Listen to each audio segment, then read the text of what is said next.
If we're ready, we'll begin this Butler Community College Board of Trustees special board meeting and work session for Monday, March 25th. And if you will join me in the Pledge of Allegiance, please. I pledge allegiance to the flag of the United States of America and to the republic for which it stands, one nation, under God, indivisible, with liberty and justice for all. Okay, next we'll look at the approval of the agenda. Do we have any additions or additional information? Madam Chairman, I think we need to approve the agenda as presented. Thank you. Do we have a second? I'll second. Thank you. And Jennifer? Trustee Good? Yes. Trustee Brongart? Yes. Trustee Rhodes is absent. Trustee Jolly? Yes. Trustee Hueslig? Yes. Trustee Shearer? Yes. Trustee Smith?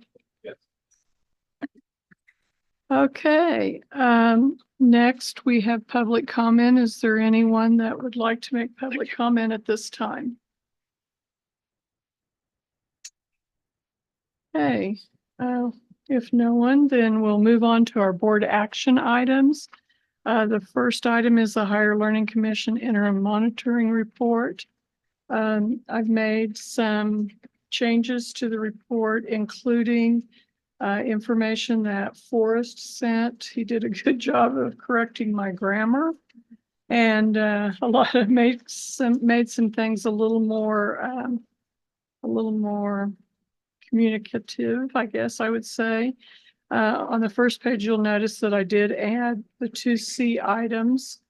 In addition to that, I have added to the report the fact that Dr. Kroll is retiring, action items, timeline, and then talked about the things that we're proud of that we've been able to accomplish, and then just a short paragraph, because in the report I realized we didn't ever say anything about recognizing that the students are our first priority. In this report's about a lot of things, but truthfully, we all know that the bottom line is to be sure that our students are getting a quality of education and that we're fostering their growth. So I know I didn't get this out very early, but I'd be open to comments, and then Dr. Sperry to your comments. I thought it was well written, very well written. Thank you. I haven't had a chance to reread it yet. I thought it was well written when I got it.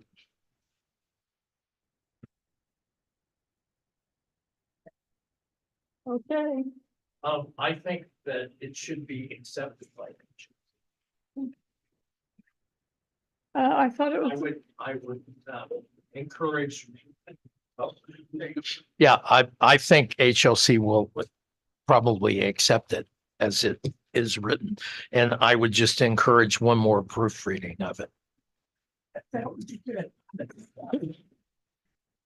And we can, You'll add we can add the attachments.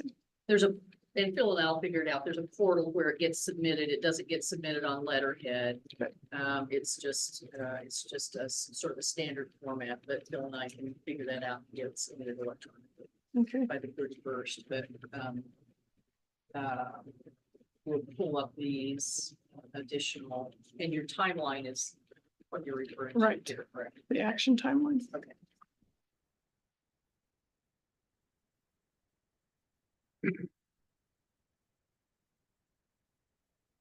The only thing, the Board of Trustees guide to its ethical governance, I think is what it's called. So I'll double check on that. We might make that on the last page. Make that change so the title's correct.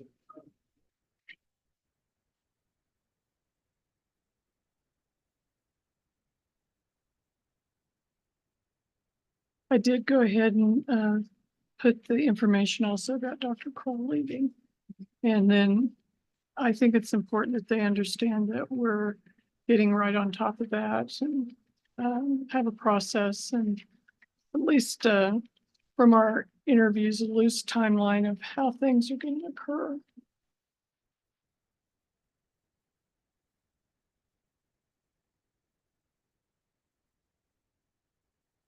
Not sure I agree with the top of page 3, second paragraph down, it says.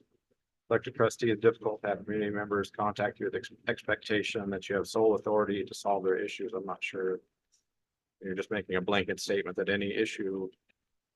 It says to be certain, all issues are addressed in a consistent professional manner. The policy requires issues to be presented to the college president. So anytime anybody wants to talk to any trustee for any reason, we say, sorry, talk to the president. I don't believe that's correct for exactly the policy. I know what he's trying to say there, but I don't. Yeah, I said that. That could be word, it could be wordsmiths based on the policy that you guys put in place. I mean, the change that you made to the bylaw. If we went through a whole bunch of that, of like, we understand we can make no action as a single trustee, and we're allowed to speak to the public and let them know that we don't speak on behalf of the board as a whole, but we have every right to talk to them. If they want to talk to us in private without having it, says policy requires issues to be presented to the college president. I don't think that's correct. We went through a whole rigmarole of that 3 years ago. It's close, but it's not exactly precise.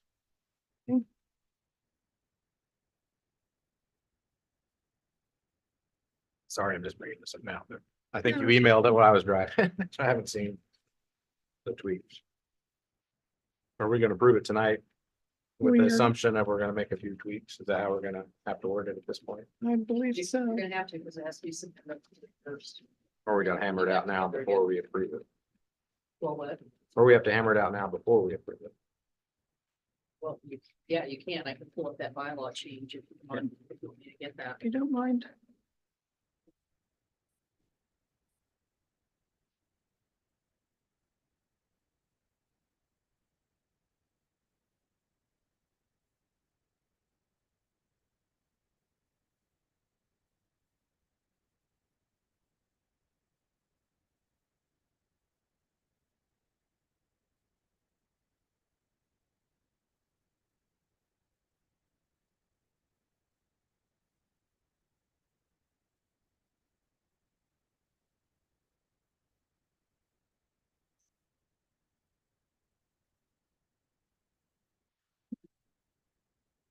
I did see the one overview page that you sent. Wasn't the did read this one. Didn't we adopt the board governance and state statute both in February? Or ratified? We did that all at the same time, I think, didn't we? Or am I mistaken? Well, you did the guide to ethical governance and the affirmation of service and standards of good practice in the same meeting. Right, I think the Kansas statute was the same meeting as well. You didn't approve that because it's state. No, we just affirmed that. Yeah, I think it's it was in the part new of- it's part affirmation. of the- Right, but if we have, So- we have two different dates here, it needs to be the same date. That's all I'm trying to say. January 24. I just, Where's that? And then I also need this adopted Board of Trustees, that guideline to ethical governance Shelby, where was is that not page? right either. that was that little summary page. Oh, okay. I just remember being all on the same date, but I could be wrong. Okay, yeah, we'll double.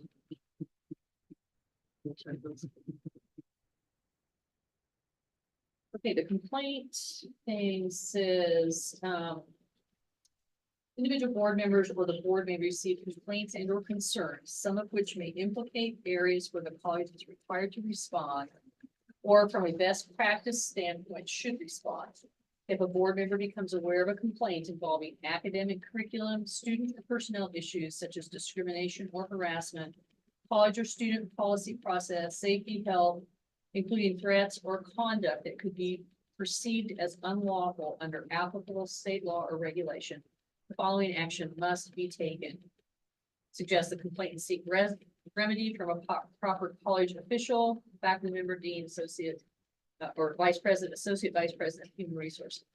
Submit the complaint to the president, preferably in writing, to allow facilitation of approved complaint and grievance policy. Complaints regarding the president must be submitted to the board chair. The college's approved policies and process will guide action the board may take. In cases of reported sexual harassment or sexual assault, trustees as mandatory reporters must immediately notify the Title IX coordinator of the complaint and name the complainant as required by federal regulation of the Office of Civil Rights and Title IX. In the context of the policy, in the context of this policy, a complaint is meant to refer to any situation in which a person impacted by the college, whether as a parent, student, employee, or taxpayer citizen, is dissatisfied with an issue involving one of the areas outlined above and desires a resolution of the issue by action of the college. The mandatory reporting obligation, as noted above for Title IX issues, is not subject to the exception. It is not meant to encompass what might commonly be referred to as bragging or venting. That's what you guys approved. How about we just amend this to say, to be certain all issues are addressed, the board shall follow its policy and In the bylaw. attach that. And we can, well, and we can note the number. Right, right, but Yeah. we went around and around about that. Yeah. Yeah. Yeah, we already worked it out, yeah, but that would take care, that would take care of that. issue That would for me. solve it in a real easy manner.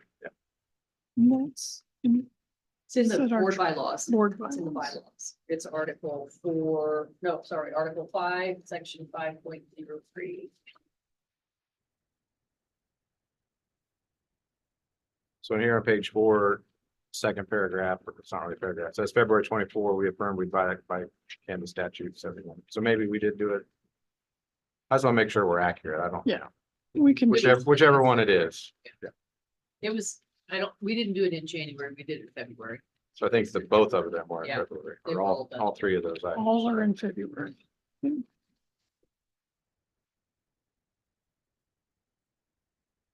Okay, we can make that change, and then back to the last one, it'll just say, as an elected trustee, it is difficult to have community members contact you with the expectation you have the sole authority to solve their issues.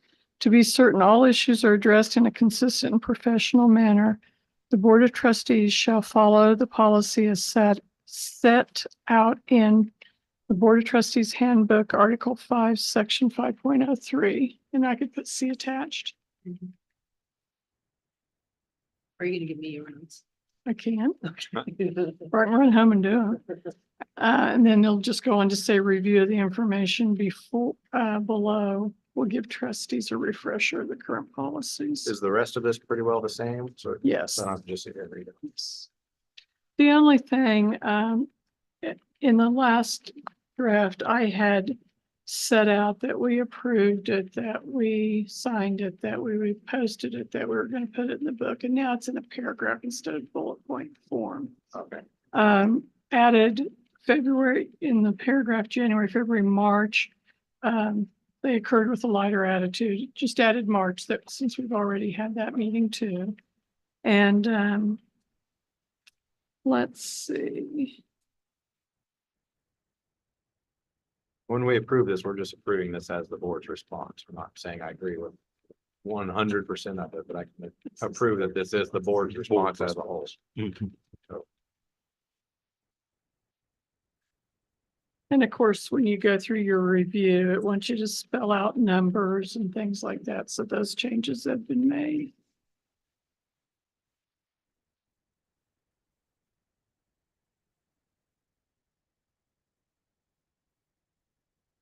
Went ahead and added the number of core requests and had that now the former trustee from District 1 is the person that was requesting most of those. Did you amend on the top of page 5? It says the board will address. Could you say intends to address in case we miss one or not? Where's that? Yes, The very top of page 5, the board, it's a list of all the stuff we're planning on doing, but in case we don't do it, we're intending to do it,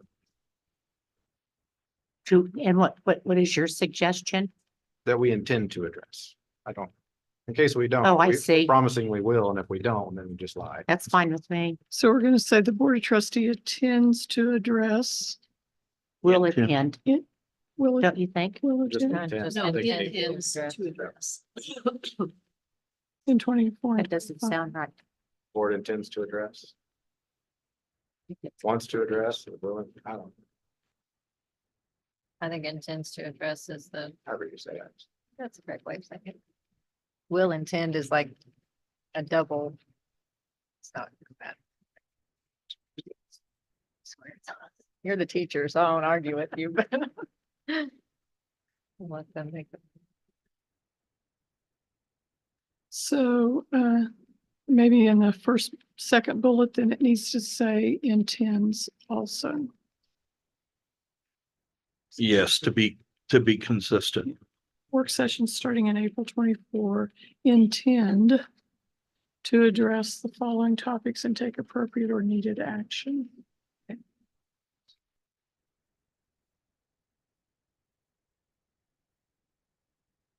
And then after those 4 bullet points is where I added the paragraph about Dr. Kroll leaving.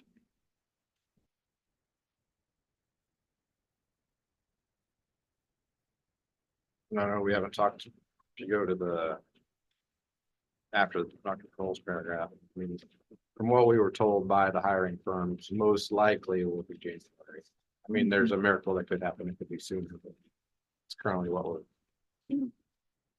That's what most likely will happen. I don't know if you need it. The interviews recommend start date to hire new president is January 2025. It's in that. Kind of in the middle of that one paragraph. Yeah. I mean, that's as much as we know right Mhm. now. We could end up changing it to be a shorter timeline if something changed drastically, but the only, just we're off topic a little bit, but the only one of the firms that didn't tell us that in the actual interview was ACCT, and I did make a call back to them.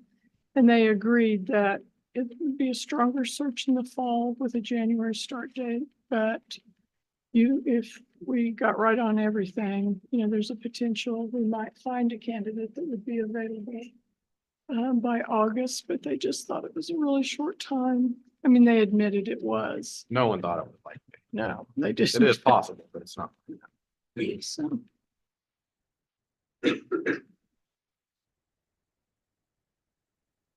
So then are we ready for a motion? Almost, I gotta look at the back page real quick.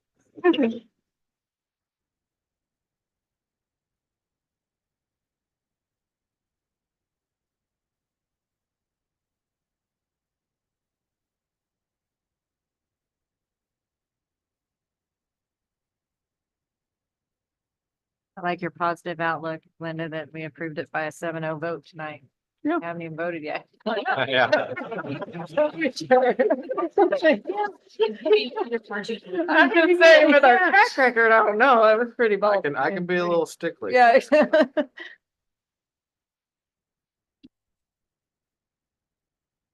It changed. It's an Yeah. electronic document. Yeah. Be updated. Surely we can pull this off.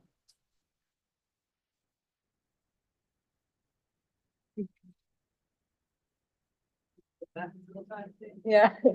Exactly. Go back. Oh, it Sure, just keep editing. DOT, so. I was just looking at that and thinking, I have to expand the sections. And it says, the next largest paragraph. The finally.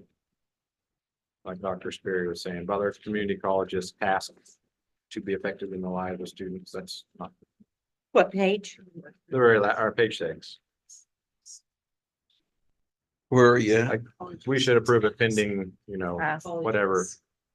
Either Whatever little college's tweaks task we need. or test. PD. Yes. got To it. ask. Where is that? That might be plagiarism from an article that Marketing wrote.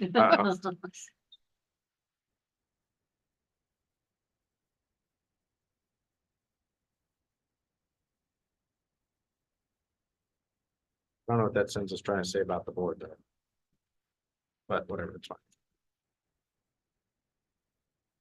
Is there something you'd be more comfortable with? I don't think it's worth it. Okay. I think it should be our main mission, though, to tell them that we we believe in the lives of our students and that each person daily impacts students and the work they do. I think that needs to be a primary focus there.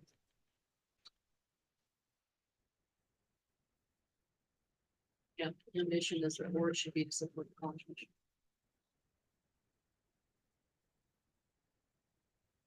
For the board supports of other community colleges tasks to be effective and apply to students. I don't know if it's tweaked That's a a little little bit. wordy.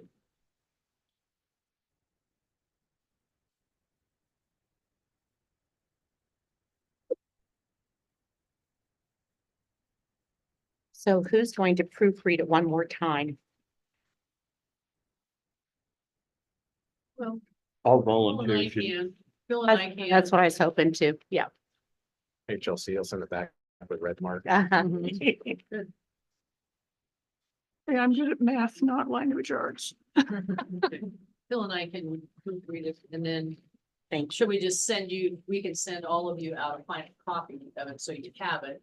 We'll Yeah, if have we to, catch it. submit it through the portal, so that it doesn't get emailed to them. It's.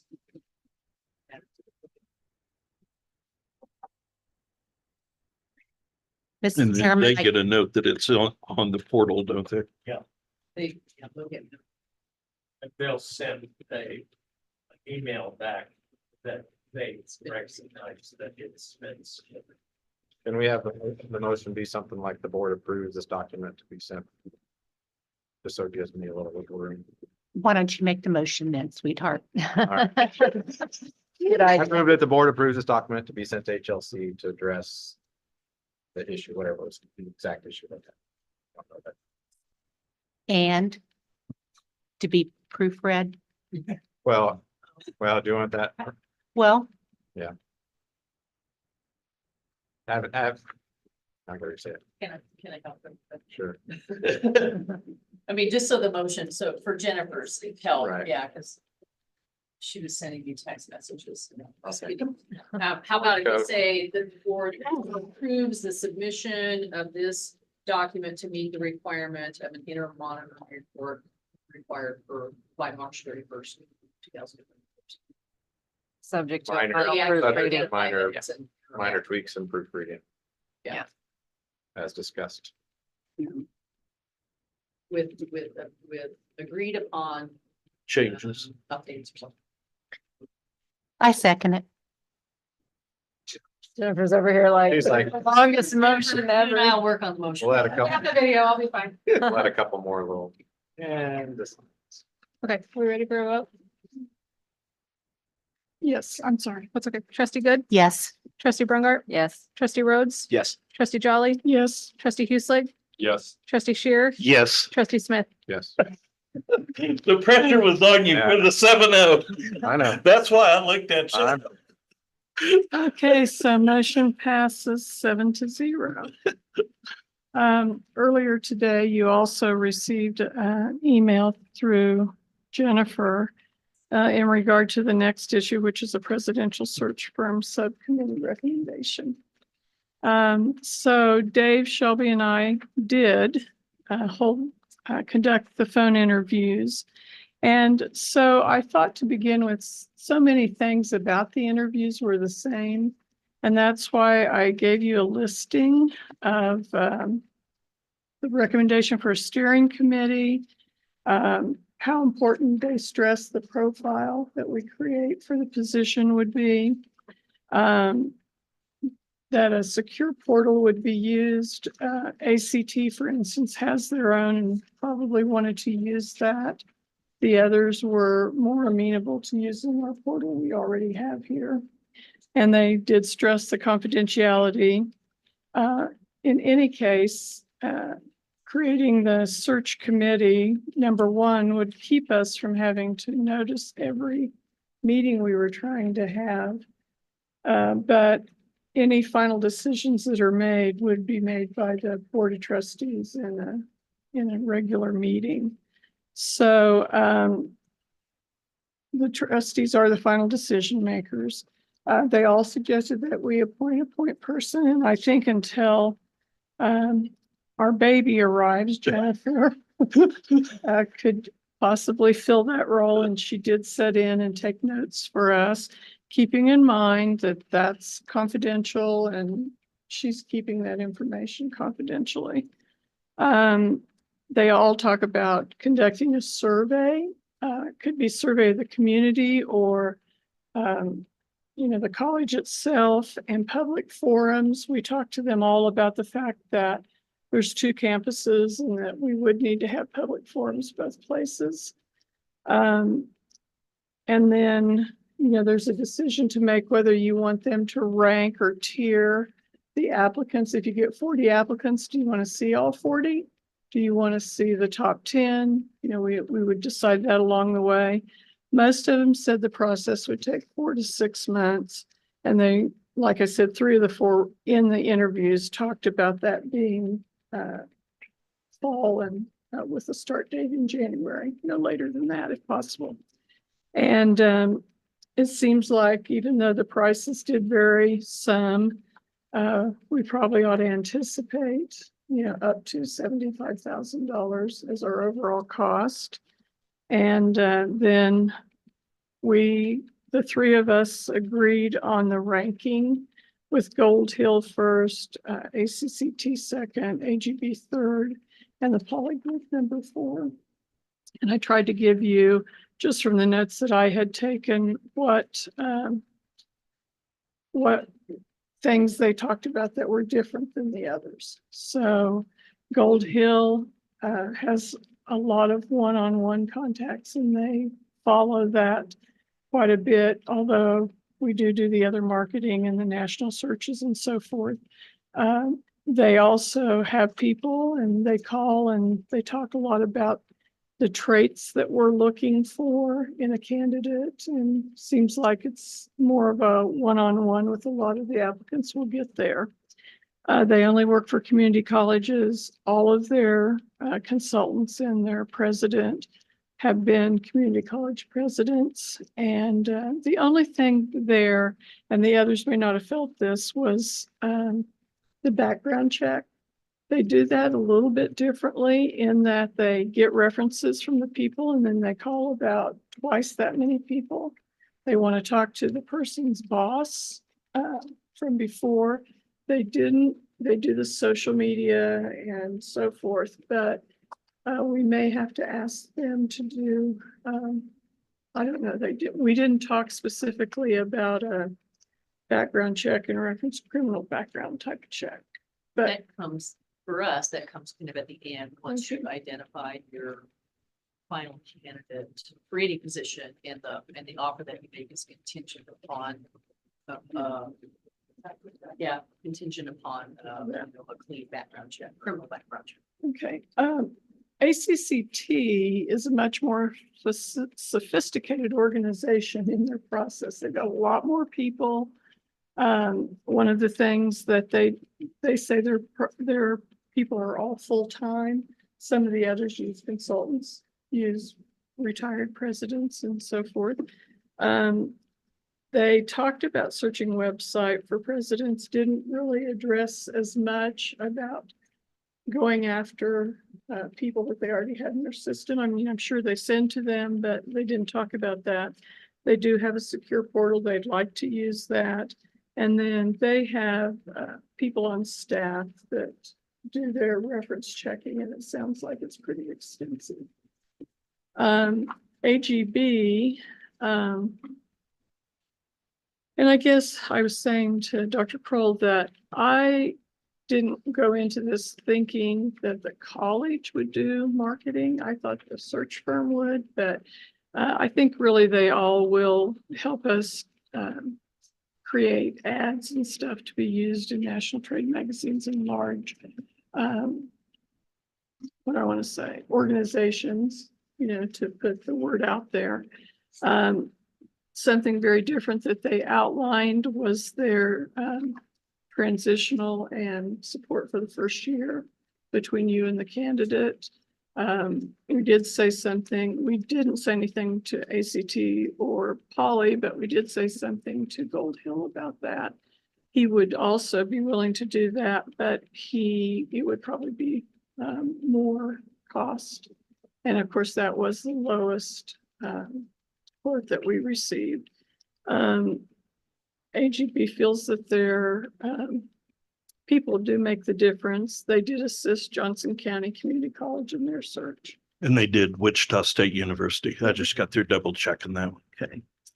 And then the Poly Group works for community colleges and tech colleges. They recruit from a list of contacts, and that includes, they do training for people that are interested in higher education positions. So they have that unique list of people that have already gone through their process. Now, the only thing that said to me is that the people might not have a lot of experience in the position, but maybe not. I mean, it was an assumption. And they do the survey, and then pre-search, they do the survey, and again, towards the end, when they have final candidates, as I said, they would all do the public forums, and then they assisted Kansas City, Kansas Community College in their search. So be open to questions, and maybe Dave and Shelby have more or better input, so you might answer if someone has other specific questions. You did a good job about summarizing all of them. I thought, So what's the purpose again of the steering committee? Well, it's involvement, for us not to just be picking in a vacuum, that we're asking other people for their opinions right up front. Again, it would allow us the opportunity to not have to give public notice for every meeting, that we want to have. Not that there's anything wrong with the public notice, it's just the work that it would entail. Dr. Kroll has some information that she's pulled up from prior searches. It talks about that. Search I guess committee. where I'm was the coming, Search, oh, go ahead. yeah, this was, let me give you guys a picture. This was the search that was done in 2012 and 13. We went back through all the old board books and minutes and everything to look and see. This search committee thinks, the presidential search, they call it search advisory committee. And this is pretty typical of searches. Bless you. Early on, like in December or in January, what the trustees did was choose Ron Engelbrecht as the sort of the search chair. So he helped lead the search. He was part of this advisory committee. And then they also named a liaison, which was Connie Walton at the very bottom of the second page or third page here. Connie was retired administrative assistant in the president's office. And so they appointed her as the liaison. So she helped with the scheduling, some of those logistical kinds of things. But if you read down through the timeline, the board is involved all along the way. But if you'll see, kind of in April, on the bottom of the first page and top of the second page, here we start to see references to the search advisory committee, actually the March 2013 board meeting. Kinslow, who was the consultant from Gold Hill, was on campus to meet with the search advisory team and talk about what their role and responsibility was. But they were the ones that did the initial screening of the applicant. They didn't have any kind of a final decision, but they narrowed down that candidate pool. Like you can see, there were a couple of trustees, there were a couple of faculty members, there were a couple of deans, and then there was a Butler student. There were some outside community people that were part of that search advisory, so there was a perspective of community partners that are, that are critical to this position. The president's role is very external. And so there were community people involved, but at the very top of that second page for April 23rd, 2013, in the search advisory committee, you see that they reviewed 17 applications that have been completed before the deadline. And that search committee then selected 6 finalists that came to campus. And then in that week of May 13th, then those candidates, I remember meeting with the search advisory team. They didn't have any kind of vote or anything like that, but sat down and talked with them in depth. Ron Engelbrecht was the one that picked me up because he was the chair. We toured both campuses. And I sat down and, and met with them in kind of a formal meeting just to kind of get acquainted. And then, that search committee, along with the consultant and the trustees together, then identified the final candidates that came back for the forums, the public forums, and the more formal interviews with the trustees, and then the trustees were the ones that made the decision. So that search advisory committee served a role of, providing that outside perspective, a little bit broader base, looking at this position from a little bit different viewpoint, or, even a little bit more external viewpoint. But it also was critical because it involved some of the internal, faculty and administrators. I know of searches that have happened in Kansas when I've been here, and there's been no input from any of the employees or any of the leadership team. And the new president just shows up that nobody has ever met before, except they've been hired by their board or, an advisory board or something, and that doesn't always work very well. So there's an importance to engage internal people, but external people in this search somehow. You guys can set the search advisory committee up, however you want, but this is the way that it was done. I think maybe your question for us, some of the groups were like, hey, let's have a meeting on this campus and talk to kids and teachers, and then meet again and have another to find out what our requirements would be for a president. I'm not sure we need to waste tons of meetings to find out what students think a president should be. We should, as a board, know what we need as a president. The presidents that are looking for the job should know the requirements of that. There's a certain amount of the busy work I think we could maybe skip. And then, once we have some candidates, then introduce them to the staff. I guess where my thought was, or my question was coming from was, I don't disagree with the idea that having all 7 trustees on the committee is probably overkill, and that's going to require noticing everything. But for those that are not on the committee, then how do we get informed to be able to make an informed decision at the time we're deciding who to hire? Is it simply our attendance at the public forums, our attendance at the interviews of the finalists, which would be noticed up meetings, or are we relying on the committee to decide we're going from 40 applicants down to 3 that we're going to interview in person, and that's when we show up is for those 3 interviews? Ron's responsibility as the search committee chair was to keep the board informed. There was an executive session at just about every single meeting through the spring, where, of course, the minutes just show that the trustees and, maybe a consultant have gone into executive session to talk. But, it's easy to make that assumption that he was providing updates all the way along about who the applicants were, what the search consultant was sharing. And that was part of his role as the search committee chair for the trustees, as that liaison between the different groups and stuff to keep the trustees involved. Specifically, I think when Linda, Dave, and I were talking, we're like, how do we not have a quorum every time we want to do something? But we want to have every trustees in, because it's our job. Our main job is to hire the president by state statutes. We need to all do that. But do we want to have like a search committee and do all the rigmarole with just maybe one official from each district elected, or it's kind of a representation, and then just have 3 of us doing all? I mean, I don't mind if all of us do it at every step if we want to.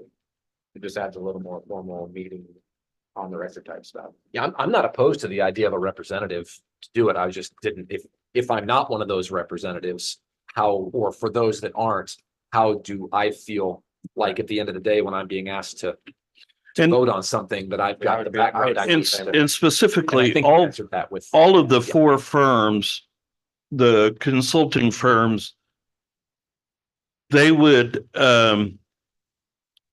come on campus, and we would set up a time for every, I'll just call it stakeholder, to be able to come to a place to where they would be a part of the consultant would do a survey with them, but also be on a listening tour. And what most of them said is they're listening for certain characteristics that are coming out in all different groups of stakeholders, whether it's students, faculty, staff members, citizens. They're on a listening tour to listen to the different groups, and what might be in El Dorado may be different in Andover because of the difference in communities or, and so that helps them also. And they're also listening to, okay, what do we want in a president and what are we looking at, you know, what's the characteristics that all of us are looking for in a president? And so then they can kind of, with their knowledge of everybody that they know, they can kind of pick certain candidates who meet everybody's requirements to at least come in, and that's where they had the tier, the A tier, the B tier, the C tier. To clarify that, every person that applies is not gonna be discriminated against and not be shown to us. We'll see all applicants. And if we want them to give us their opinion of their rank order, how they choose, they'll say this, we think these guys are awesome, these guys are pretty good, these guys probably aren't for you at all. They'll present it to us that way, and then we can go through everyone. We could ignore what their advice and just interview every single person we wish. And I asked them also, I was like, when you're rank ordering everybody, I don't want, a student's opinion of what we need as a president, a pie in the sky opinion. That shouldn't be the same level as what we as trustees want as a requirement. So, they can take all that into consideration, but ultimately it's our decision. I think they made it. And then another thing too, it's like, we're gonna hire the firm, they're gonna reach out to the potential applicants, but we've got to do a lot of the legwork. We gotta do marketing on our end. It sounds like more or less we get a list from them and we massage it, we do a lot of work on our end. So let me give you some additional insight. I've already asked the marketing folks to start to develop, because you'll have to have a website presence. So I've already asked the marketing folks to start to develop the brand. What do you want that presidential search webpage to look like? Because you want consistent look. And so some of that stuff already is kind of happening, but it's different now because everything's electronic. It used to be that you made print copies and produced all of this really glossy stuff and you mailed it out to all over the country. Now it's so electronic that it's a lot easier to do that. But, the marketing department will help put the documents on the website that you folks develop through your conversations with faculty and staff and community members and develop that list of qualifications. They'll put out, for instance, general information about the college, programs, athletics, all that sort of stuff. They'll put data out there in front. They'll put here's the presidential search timeline. They'll keep things updated. That'll be sort of their responsibility or part of their responsibility. And they will also assist in, helping HR identify what are the best locations to post this information electronically so people see it. That doesn't mean that you can't then also send out emails. We have, through AACCT documents and AACC documents, we can get a hold of listservs of college presidents or HR departments for colleges across the nation. And so you can send things out so much easier now and at less cost than, 10 years ago when you were printing all of this stuff and mailing it. So it won't be marketing's responsibility to do all of this. But between marketing and HR, there will be an effort, but the consultant should be providing some guidance also about here are some, some people that they know or people that they think should be potentially contacted or at least made aware of the position. You send it out lots of places. We'll send it out within Kansas, to the entire Kansas system. I think Indeed. You can- mentioned what you're talking about. Indeed and higheredjobs.com. Yeah, there's a cost for those. So, And the gentleman from Gold Hill said he'd be happy to give us templates that we can just, fill in. I don't think we have to, they're gonna well, help us a certain amount. you want them branded with Butler stuff. You don't want to just use a gold. Right, Hill right, template. but they'll help us. Yeah. Narrow some stuff down. One thing I didn't put in here, Forrest, was about the company and then the search committee's ability to give progress reports. That's part of the process. I should have put that in there. but Which one? All, On all of them. basically, we would give progress reports. Okay. But it did So say we'd have to give them our. at the beginning, it's extremely confidential on everything, because nobody wants their name out that they're looking. Right. Until we listen to the final 10 or 12.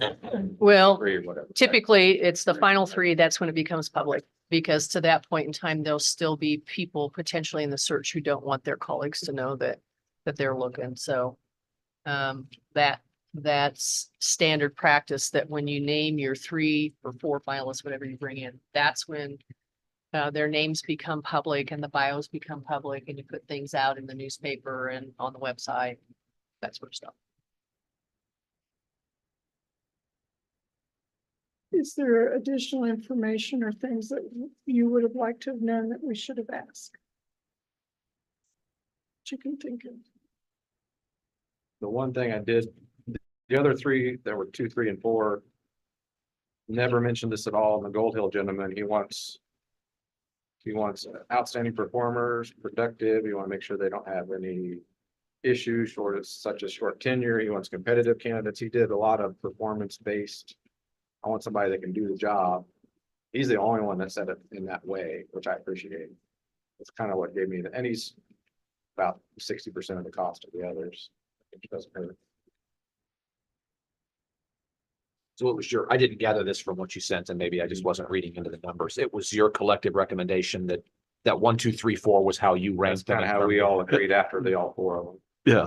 but it's board decision. So And interestingly, we were in agreement. yeah. Everybody can agree, let's just.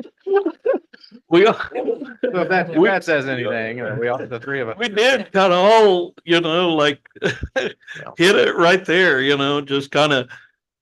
And I think it caught all 3 of us off guard a little bit, The point you named that resonated with me was the fact that I think it was Gold Hill had all of their support folks were former community college And presidents. he only seeks out community college. So- I mean, he's not going for university presidents all over the United States, which maybe there's one within the company thinks this. But most likely not. He said And if that- they are, they'll be looking online, because you can get notifications online for a job in your area. You're probably gonna typically want a community college president, because the mission at the community college level is different than the university level. And the focus on students is different. And so, yeah, having a community college president would probably be beneficial for somebody from that system. I'd like to ask Shelley a question. So Shelley, is it your job then to find out if they really do have these degrees from their universities and colleges? Or is it the search company? My experience has been Just a few years ago, one of our nice companies here in El Dorado used a search company. They hired a COO and he was packed and ready to come, and they had not checked on his degrees. And he did not have a CPA degree. Yeah, so, I mean, who does that? It may depend on the term of the contract with the search. And also, Depending on how much you want to go about it and evaluating the criteria for which the search is elected. Would be how much they do, but if I was asking them to send me valid contacts, like let's say we got 300 people apply. We're not gonna look through all 300. We only want to see those that qualify based on our criteria. Then they should be validating that they meet that criteria. and all the firms said that once we get down to the final small group, they'll background check them all. Yeah. And then they'll do off the books background check, call people that have been, Nope, I think that's try to get great. dirt on them to make sure that it's not just, There was a lot. hey, here's my resume with the Yeah, right, gold star with all your friends telling everyone how good you are. right. All of them said they'll do due diligence, not just the background check. That's why he said he wants to make sure, the Gold Hill gentleman said he wants to make sure there's no issues. Not just if the resume sounds good, but to really try. You to can make- find a lot of stuff on social media now. Yeah, I bet, yeah. I mean, we do that even with candidates that we're hiring, for VPs and deans and directors and I mean, everybody's out on social media looking to see what they can find. So. Well, I would move that we approve the committee's recommendation of Gold Hill as the search committee firm. I second it. Okay, we have a motion and second. to approve Gold Hill. Can I have a vote, please? Trustee Good, Yes. trustee Brungart, Yes. trustee Rhodes, Yes. trustee Jolly, Yes. trustee Hueslick, Yes. trustee Shearer, Yes. trustee Smith. Yes. Thanks, you guys, for putting the time into that. And based on the interviews, we let them know that we would notify them to start contract negotiations tomorrow if we made a decision, which we have, or if we hadn't, but we would have let them all know. So I'll work with Jennifer to get something out to them. And we'll start from there. Thank you. Yes. Did you have other things to hand out? I just put together a couple of other things that I'll just give to you. I have a copy of my current job description, position information for you, so you can see what, what's in HR in the system for this position and the responsibilities that go along with it. And then I also, just as an example, put together just like a little one-page example of this is part of what the information is that you put out to potential candidates and that you would, probably post maybe on the website. Obviously, this is just, you pull in information from other places, but it identifies lots of times there's just kind of a little bit of an overview of the college. And then it'll show then the qualifications that you're looking for.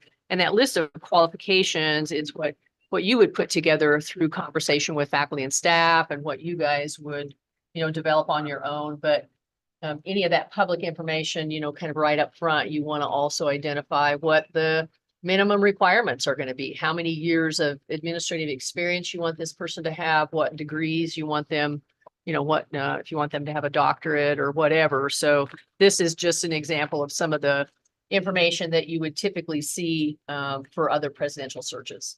And I just did that as a, kind of just to give you an example. So. And my 2 cents too, is just to inform them our decline in enrollment, kind of some of the challenges we face, and not just give them an ambiguous, nice. We want you to be a nice president that's friendly with everyone, but we want somebody that's going to get some work done too. So be prepared, be willing to, the gentleman from Gold Hill is like, all these people like a challenge and they'll rise to the challenge. So let them know that we've got a tough job for them to do, and do that along with all of this. Would be smart up front. One other thing I might recommend for you to do is Gold Hill has a web page that you can click on searches and it'll show you different searches that they're conducting. And like I just went into one for an executive position and they'll give you the profile of the job, and it's a good example of how to market your job through them. So it has like a brochure, all the things Dr. Cole was talking about, that you'd see the search parameters, how long this is going to happen, this is going to happen, this is going to happen on by this date. But also gives a good synopsis of the college, an overview, a really detailed overview of what the board is looking for. So there's some nice examples out there if you want to go take a little peek at it. It's all open on the internet. So. And I think you can also look at Hutch. Hutch may still have their search information on their website. And most of the time on college websites, there will be a banner like right at the top. It'll say presidential search. And when you click on it, then it'll give you multiple pages and stuff. So Hutch may still have, I'm just looking now, they may still have all of their stuff out. And I didn't know, I briefly mentioned it, but do we want to maybe have this, talk to the gentleman from Gold Hill, maybe by next month? Do we want to try to proceed a little more expeditiously, or do we want to slow way down and do all the local meetings and do all this and that, and then wait several months to get our requirements, which we could probably all hash that out in a meeting. Just see what the board would like to do. I was just starting to look at what are our follow-ups, so we could. And see what he recommends too. If you want to engage faculty, you need to do it before the semester's over, because most of them are gone during the summer. And so faculty input, if you want faculty input, you need to do that before, well, you actually need to do it before probably the 1st of May, when finals start and all of that sort of stuff, because they get crazy busy with finishing up finals and grades and things. So, And I think we should have students too, plus community support. yeah, students maybe not That's as where important. I'd Faculty rather- and staff are probably more. I'd rather not do death by meeting of 500 meetings, and we're going to come to the same conclusion anyway. We need a nice, honest, hardworking qualified. I mean, it's nice that they have the input, but I don't know if it's gonna change our search parameters. So then we're just, No, we're I waiting think 3 months to start looking where we. I think it gives them a good feeling that they had Yeah, some I get part. that, but they will have that input too, once candidates start submitting applications. So, for our follow-up for April, one of the things I had in mind was to discuss the search committee in more depth. And I put some suggestions. You guys can think about it and may have different ideas of who you want. I heard rumor that Hutch maybe had 40 people, and I think that's not very manageable myself, but I was thinking a dozen or just a little over that, and a wide variety. So Mhm. if you're agreeable, we'll have that on the agenda for April Okay. to discuss the parameters of a search committee. And then to your point, Forrest, maybe we should go ahead and ask Gold Hill for their standard contract, so we could get started on that, and we'll have to get that through attorneys and stuff. So that'll take some time if that's, so does that sound right, Forrest? Yeah, I mean, I'd love to, I hate that we have to wait until the semester of next year to do this. But if you're getting the same recommendation from all four and it's more driven by the time frame you want for the quality of the candidate pool, that's more important than we don't want to push a faster decision that everyone is telling us is going to cause the candidate pool to be less qualified than we want. Well, I think we were pretty surprised when 2, 3, and 4 all said that. I mean, it was just like almost a given. The first interview, we didn't press it or ask, and they just kind of, Well, they said then 5, when 6 months and we didn't come Yeah. up. then when I There's a called lot them of work. back, it was like, oh, that would be better. There's a lot of work that has to happen on the front end to get prepared for the search and to get your materials together. Because once you start your search, you want everything ready. You don't want to be developing Yeah. marketing materials, and you don't want to be trying to develop profile. You got to have all of that stuff ready right away and posted and publicly available the minute you really start to take applications, because because people need to access that information and know, whether they want to apply or not. And your consultant's going to need that information because they're going to be headhunting for you. So they're going to direct people to the website. They're going to send them information. And so it has to be available when the consultant's ready to start to do their headhunting for you too. So for follow-up, I have discussed parameters of search committee at the April meeting. And also have a sample contract from Gold Hill. Anything else that you want in April? It's not that far away, actually. 2 weeks. 2 weeks. Or- 2 weeks. We just need to decide how comfortable we are letting some of us do a lot of the legwork, or if we just all want to have input all the time, which we could always Oh. email in more input to the 3 or 4. I can't be 4. And I'm open to whatever the majority wants as far as that goes, so. Anything else for the next meeting, aside from what we would have put on the agenda last time? Just one more point, just to keep in mind that, once you get into the search process, you will want to have your discussions in executive session, not by email, about candidates or process or any of those kinds of things, because that's all open record discoverable. And so if there's confidentiality issues or those kinds of things, you'll want to make sure that you manage those conversations in identified executive sessions for the meetings. And Maybe for the next 6, 8 months, we would need to have a designated executive session there, to discuss. there was basically on this timeline, just about At every least so it's meeting just, there was. we're planning on talking about it every month. Okay. Linda, my question that you asked about next meeting, I don't know if anybody else received the email. I didn't look at the distribution. I got a follow-up shortly before the March meeting from the folks at Core Community Oh, yeah. sorry. asking, Yeah. I thought we kind of hinted at the idea that giving them money was not really an option, but there might be scholarship opportunities. But the email that I got back essentially asked the same questions they asked for during the meeting. So I don't know if we feel like we need to have an agenda item at the April meeting to vote on that, or whether we just let that go and let them communicate with the foundation, which is what we Told them. suggested at the Yes. time. I would for scholarship To opportunities. address it, I would like to have it on the agenda. If not, I'll make that motion next month, because they're from our district. And their ask is pretty low compared to a lot of the other we're spending, I think. Okay, I mean, that'll they're- be a. I mean, at least I the don't know, board I don't can know say how as no, a we public want- body, we can allocate tax dollars to a charitable organization. But that's for discussion next month, I guess. Okay, So you want that as an action item? I Or would, discussion and item. Then it'll be, well, we already discussed it. Well, I mean, Yeah, they presented. yeah. it was a discussion item. Could we possibly be prepared with some information we could provide to them? Instead of saying, well, who are your foundation contacts that they need to talk to? I What can- are they I mean- gonna ask for if we had that ready? I can That follow would up. be helpful.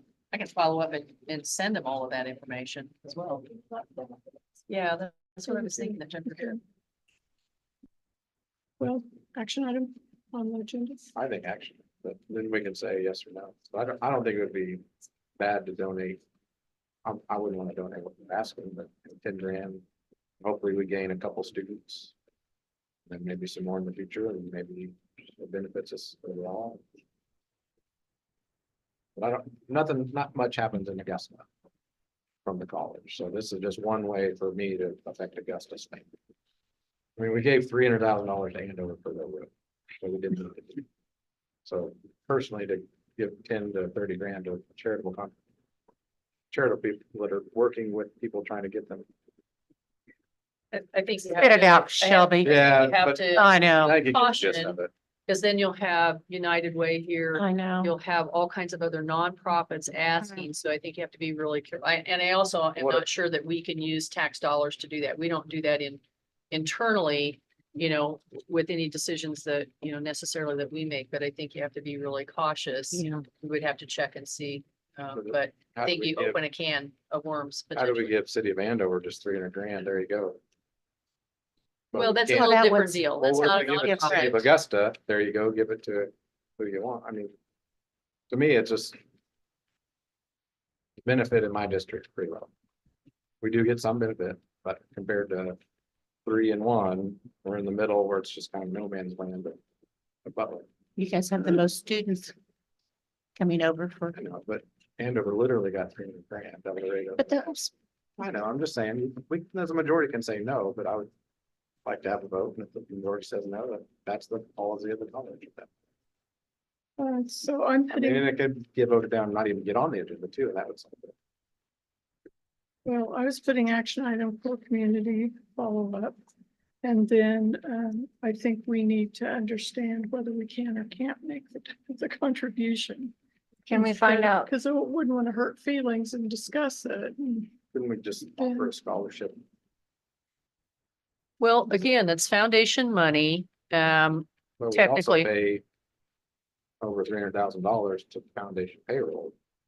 We as a board. They also raise private donor dollars for their scholarships. So, their board of directors and their donors are the ones that identify the requirements for those scholarships.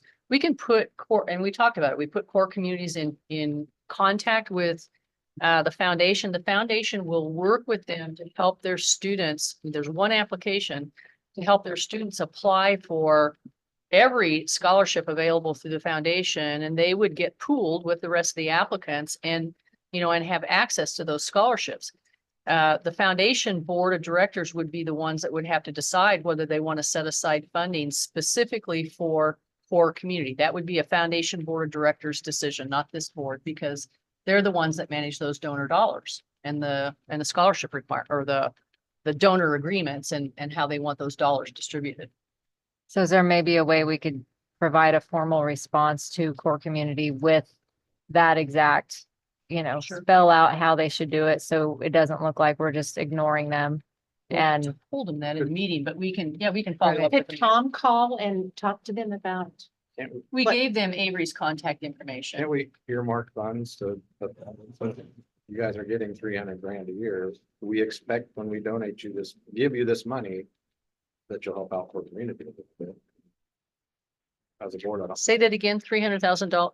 We pay 300,000 of their payroll. And then some of these years, it was like upwards of 500 grand that the college paid to the foundation. And like last month, we paid $65,000 for a sign that wasn't our fault. It wasn't in our contract. There wasn't any description. They chose not to pay it. And just put it on us to pay it like. Because we own the property. No, I mean, understand. Our obligation, it's not their obligation. We can point fingers about who was responsible, but at the end of the day, where we are today, it's our obligation. Which I This is, think I we think we're could've- talking apples and oranges. I understand that- your desire to want to Right. provide some financial Some way to benefit help them out. in the Augusta area. I don't see this as a viable way to do that, but. we And can the talk about it foundation next is month. very open to working with people in Augusta for support. We're always open to do that. So if there's avenues to do that, we would certainly want to pursue that. Okay, let's have it on formally on the agenda. We can talk about it in more detail and try to get some additional information or opportunities to provide. sorry to interrupt you, but as Go ahead. part of our agenda item, can we have the foundation bring forth some ideas in which way, you know, that it could help our community so that there's an actual maybe path to do something? Would you be opposed to that? No, not at all. Well, so just to kind of give you a little bit of a highlight of what we're doing. As we're moving towards the centennial, we're looking at scholarship support and we're looking at all the different communities in Butler County to support that. And Augusta would be part of that. So the way that we do our fundraising is either through sponsorship support through events, and that money goes to help support scholarship. But we mainly work with individuals. So when we raise money for endowments or major gifts, we're identifying people that have the means to make those gifts and have an interest in the college. And so we will start pursuing that in the near future, but that's a cultivation of relationships and then ultimately a solicitation for a gift. It's not, I don't know how to say this. It's not like it's going to a certain thing to go get money. It's really the relationship with the individual. Is there any way you could talk to people who have endowments in place, like my parents, for instance? I know they have, I think, some influence at least over who gets their scholarships. Is there any opportunity for something that already exists to be, you know, we're going to focus these funds on poor community as opposed to, and, you know, sometimes they say ag majors or Augusta graduates or whatever. Is there anything that exists that's a little ambiguous that you could maybe point that direction? Yeah, we do have some funds that are discretionary, and the board can make a decision on how to apply those discretionary funds. Something like that might be Yeah, the that might be compromise. an opportunity. Typically, the discretionary funds that we're using right now are for people in need. Mhm. So if we have a student that has an emergency need, we're pulling from that discretionary fund to fund those things. But I if you think look at this what would we have qualify. right now, and that's not a bad idea as we go into the centennial, start to focus on our core a little bit, Mhm. because that's where we would start anyway. But we could certainly have those conversations with you about some thoughts on how to do that. I think that would be a good compromise to what we're talking about. Have Yeah, you guys do what you do and we help guide it and everybody's hopefully happy. we're here to support you guys. That's what we're here for. I think it's important too to remember that just because a scholarship is given doesn't mean that it will be used. Right? So if we make a decision that forces dollars to be allocated to a group of people and they don't use it, now we're holding up funds for people who would use it otherwise. Could the board just approve a waiver to, I mean, I have tuition waiver for my kid. We pay books and fees and all that, but I mean, I assume the board could approve something like that. If a student was to come, I mean, a lot of these might be adults because they're trying to get out of poverty. So it might be an online class. I don't know. And then, I mean, we could probably waive their tuition and then ask for, if someone does do that with the foundation, help out with books or fees. I don't know. It's just, We'll try to have stuff together for the next meeting for that. Other additions to the agenda? Aside from what we already had from last. Okay. I might possibly, depending on how tonight's discussion go, have the board say whether we would like a cut in next year's budget, address the consolidation issues after looking at all this data. But I think that's a way for the board to say, hey, we chose not to raise tuition. We're gonna not net that 100 to 200, $300,000 we could have possibly raised. Are we gonna do raises? How do we do that kind of stuff if we're gonna keep our expenses high? I think a way to do that would just be to say, hey, we're gonna cut the budget X amount and not meddle with all the minutia of micromanaging, but the administration needs to know that really soon before next year's classes are scheduled and all that kind of stuff. Kent, what would be our normal schedule in reference to budget for next month? We're gonna give you like calendar, the type of decisions that I think Shelby's talking about, or that would affect classes and course offerings would fall outside of this, and I would rely on Heather or Kim to answer that question. So I it don't would know be if a the- separate item if you But want. I don't even know if the board has the desire to do it at all, but I would like to make that motion next month. And I, then if it's- I would just say, you know, the board has the authority to set budget. The board doesn't have the authority to cut classes or consolidate sections. That's what I That don't want has to be to- involved in. I yeah, just want to say. That has to happen on the academic side with faculty and deans and BPA. You certainly do have the authority to set the overall budget. That's your That's responsibility. my only The idea. but internal stuff has to happen operational with the budget. That's my only operations. thought to say, hey. Budget, 5% cut. Or hands off, but then stuff can be arranged without our involvement. That needs to be arranged possibly. I'm going to add in addition to what Kent will already have under discussion item, board desire to provide budget guidance. Are you okay with that? Aaron? Are we more in the board work session now? Should we have an adjournment? I was gonna say. Yeah. I was about ready to say, shouldn't we do adjournment? Yeah.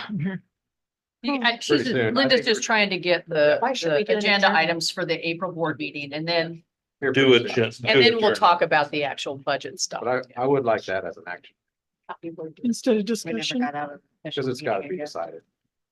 Very soon. And if it doesn't pass, whatever, we can talk about it for next year. Just Other? Yes. If not, I would entertain an adjournment, a motion for adjournment. I move that we adjourn out of our special board meeting and into our work session. I'll second. Trustee Good, Yes. trustee Brungart, Yes. trustee Rhodes, Yes. trustee Jolly, Yes. trustee Hueslick, Yes. trustee Shear, Yes. trustee Smith. yes.